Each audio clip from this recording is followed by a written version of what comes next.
Hi everyone, आज हम पढ़ने वाले हैं अबाउट डिस्टेंस एंड डिस्प्लेसमेंट, जो क्लास नाइन्थ में chapter describing motion around us में भी एक सब टॉपिक है।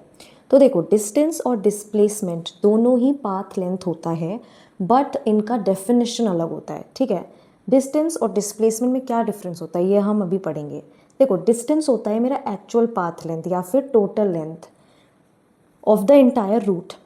तो मान लो मैं स्कूल से घर जा रही हूँ या मैं घर से स्कूल जा रही हूँ, तो मैंने जितना भी उस ड्यूरिंग लेंथ चला, ठीक है, जितना भी लेंथ मैंने चला वो सारा लेंथ मेरा डिस्टेंस होता है। ठीक है, अब चाहे मैं 10 बार चल के आई हूँ, 50 बार चल के आई हूँ, कितनी बार भी चल के आई हूँ, जितना भी मैंने चला है ना वो सारा मेरा डिस्टेंस हो गया।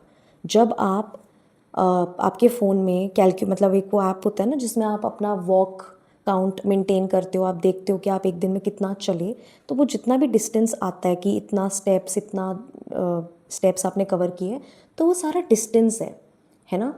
वो सारा डिस्टेंस होता है कि आपने एक दिन में भाई कितना चला है, तो वो आपको डिस्टेंस होता है जो आप देखते हो स्टेप्स। लेकिन डिस्प्लेसमेंट होता है shortest length of the entire route.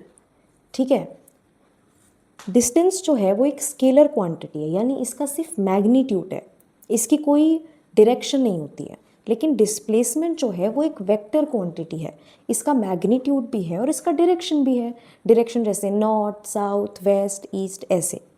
ठीक है, अब एक एग्जाम्पल से हम इन दोनों के बारे में समझते हैं। ठीक है, देखो, 2 पॉइंट्स दे रखे हैं यहाँ पे। ठीक है, अगर आपको डायग्राम में दिख रहा है तो हमें 2 पॉइंट्स दे रखे हैं, एक ये और एक ये पॉइंट। Got it? तो हमें 2 पॉइंट्स दे रखे हैं। अब एक बंदा ऐसे ऐसे ऐसे करके किसी रास्ते पे जा रहा है, तो ये इसका एक्चुअल लेंथ है, तो ये इसका डिस्टेंस है कि भाई इसने इधर से इधर तक ये वाला रास्ता कवर किया, तो ये इसका एक्चुअल डिस्टेंस हो गया, ये इसका एक्चुअल पाथ है, तो इसे हम डिस्टेंस कहेंगे। बट इसे हम डिस्प्लेसमेंट नहीं कहेंगे, क्योंकि डिस्प्लेसमेंट होता है शॉर्टेस्ट लेंथ या shortest path between initial and the final position. तो हमारी इनिशियल पोजीशन ये थी, हमने यहाँ से स्टार्ट किया, और हमारी फाइनल पोजीशन ये थी, तो चल के तो हम ऐसे ऐसे ऐसे आए हैं, तो ये तो मेरा डिस्टेंस हो गया क्योंकि मेरा एक्चुअल पाथ था जो मैं चली हूँ। लेकिन मेरा डिस्प्लेसमेंट जो होता है वो शॉर्टेस्ट डिस्टेंस होता है ना, इनिशियल और फाइनल पॉइंट के बीच में। तो हमारा डिस्प्लेसमेंट हो जाएगा ये वाला रास्ता। समझ आया? तो ये हमारा एक्चुअल रास्ता नहीं था, बट ये हमारा शॉर्टेस्ट वाला लेंथ था, तो ये हमारा डिस्प्लेसमेंट हो गया। आई होप इस डायग्राम से आपको इन दोनों के बीच का डिफरेंस क्लियर हुआ है अबाउट डिस्टेंस एंड डिस्प्लेसमेंट। अगर और देखेंगे इसमें, तो डिस्टेंस जो है वो पॉजिटिव और ज़ीरो हो सकता है, बट वो नेगेटिव नहीं हो सकता। ऐसा क्यों? देखो, अगर कोई ऑब्जेक्ट रुका ही हुआ है, जैसे मैं हूँ, अगर मैं कहीं गई ही नहीं पूरे दिन, मैं सिर्फ अपने बेड पे बैठी हुई हूँ, तो मैं चली ही नहीं, मैंने कुछ डिस्टेंस ही कवर नहीं किया, तो वहाँ मेरा डिस्टेंस ज़ीरो है। करेक्ट? अब मान लो मैं कहीं चली गई, तो वहाँ मेरा डिस्टेंस कुछ होगा, तो वो मेरा डिस्टेंस पॉजिटिव है। बट मेरा डिस्टेंस नेगेटिव क्यों नहीं हो सकता? अब जैसे मान लो मैं जा रही हूँ किसी रास्ते में, मैं सीधे जा रही हूँ, 4 कदम आगे चल रही हूँ, 2 कदम पीछे चल रही हूँ, तो क्या आप ये कहोगे कि मेरा डिस्टेंस 4 कदम आगे चला तो वो पॉजिटिव है और 2 कदम पीछे चला तो वो नेगेटिव है? नहीं। डिस्टेंस जो मैंने आपको बताया स्केलर क्वांटिटी है, तो उसका सिर्फ मैग्नीट्यूड है, उसकी कोई डायरेक्शन ही नहीं है, तो वो नेगेटिव हो ही नहीं सकता। चाहे आप 4 कदम आगे चलें, चाहे आप 2 कदम पीछे चले, वो ऐड ही होगा, वो 4 + 2 6 ही होगा, वो 4 - 2 2 नहीं होगा। ठीक है, जो आप अपनी ऐप में वॉक काउंट देखते हो, क्या वो नेगेटिव होके आता है कि वो सारा ऐड होके आता है कि आपने एक दिन में कितना चला?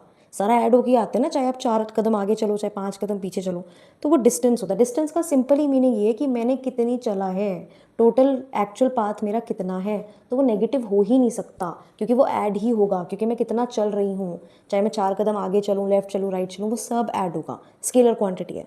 लेकिन डिस्प्लेसमेंट तो कुछ भी हो सकता है, वो पॉजिटिव भी हो सकता है, नेगेटिव भी हो सकता है, ज़ीरो भी हो सकता है।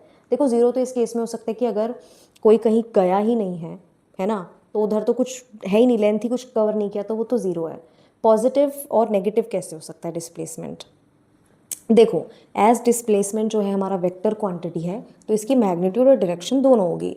अब मान लो, अगर मैं आपको एक एग्जांपल दूं, अगर मैंने 4 स्टेप्स आगे चले और मैंने 2 स्टेप्स पीछे चले, तो यहाँ डिस्प्लेसमेंट हो जाएगा 4 - 2, -2 इसलिए क्योंकि मैं 2 कदम पीछे गई, है ना, और वेक्टर क्वांटिटी है, तो यहाँ हमें डायरेक्शन देखनी पड़ेगी।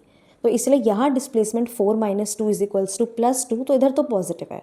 लेकिन मान लो मैंने 4 कदम आगे चले और 5 कदम पीछे चली गई मैं, तो 4 अगर मैंने आगे चले तो उसको मैं पॉजिटिव मान रही हूँ, तो 4 लेकिन -5 इसलिए क्योंकि मैं पीछे 5 कदम चली गई, तो 4 - 5 = -1। तो यहाँ मेरा डिस्प्लेसमेंट नेगेटिव हो गया। तो डिस्प्लेसमेंट पॉजिटिव, नेगेटिव, ज़ीरो हो सकता है क्योंकि वो वेक्टर क्वांटिटी है, उसकी डायरेक्शन और मैग्नीट्यूड दोनों होता है, लेकिन डिस्टेंस जो है वो पॉजिटिव ही होगा या ज़ीरो होगा, वो नेगेटिव कभी नहीं हो सकता। कोई भी एक्सेप्शन केस में कभी भी नहीं हो सकता, ठीक है। और अगर हम ये लास्ट 2 पॉइंट्स देखें तो ये कहते हैं दैट ये वही सेम कि डिस्टेंस स्केलर क्वांटिटी है, तो सिर्फ मैग्नीट्यूड है, डायरेक्शन नहीं है, इसलिए डिस्टेंस या तो ज़ीरो होगा या पॉजिटिव होगा। बट ये नेगेटिव नहीं हो सकता। और ज़ीरो किस केस में होगा? जब ऑब्जेक्ट रेस्ट पे ही है, वो कहीं चला ही नहीं है, कहीं गया ही नहीं है, ठीक है।